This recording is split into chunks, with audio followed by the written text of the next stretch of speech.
உங்களுக்கான இரவு வசனம்.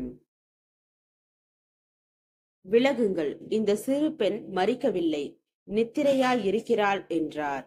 அதற்காக அவரை பார்த்து நகைத்தார்கள். ஜனங்கள் வெளியே துரத்தப்பட்ட பின்பு அவர் உள்ளே பிரவேசித்து அந்த சிறு பெண்ணின் கையை பிடித்தார். உடனே அவள் எழுந்திருந்தாள். இந்த சங்கதி அத்தேசமெங்கும் பிரசித்தமாயிற்று. இயேசு அவ்விடம் விட்டு போகையில் 2 குருடர் அவர் பின்னே சென்று, தாவீதின் குமாரனே, எங்களுக்கு இரங்கும் என்று கூப்பிட்டார்கள். அவர் வீட்டிற்கு வந்த பின்பு அந்த குருடர் அவரிடத்தில் வந்தார்கள். இயேசு அவர்களை நோக்கி, இதை செய்ய எனக்கு வல்லமை உண்டென்று விசுவாசிக்கிறீர்களா என்று கேட்டார். அதற்கு அவர்கள், ஆம், விசுவாசிக்கிறோம் ஆண்டவரே என்றார்கள். அப்பொழுது அவர்களுடைய கண்களை அவர் தொட்டு, உங்கள் விசுவாசத்தின்படி உங்களுக்கு ஆக கடவது என்றார். உடனே அவர்களுடைய கண்கள் திறக்கப்பட்டது.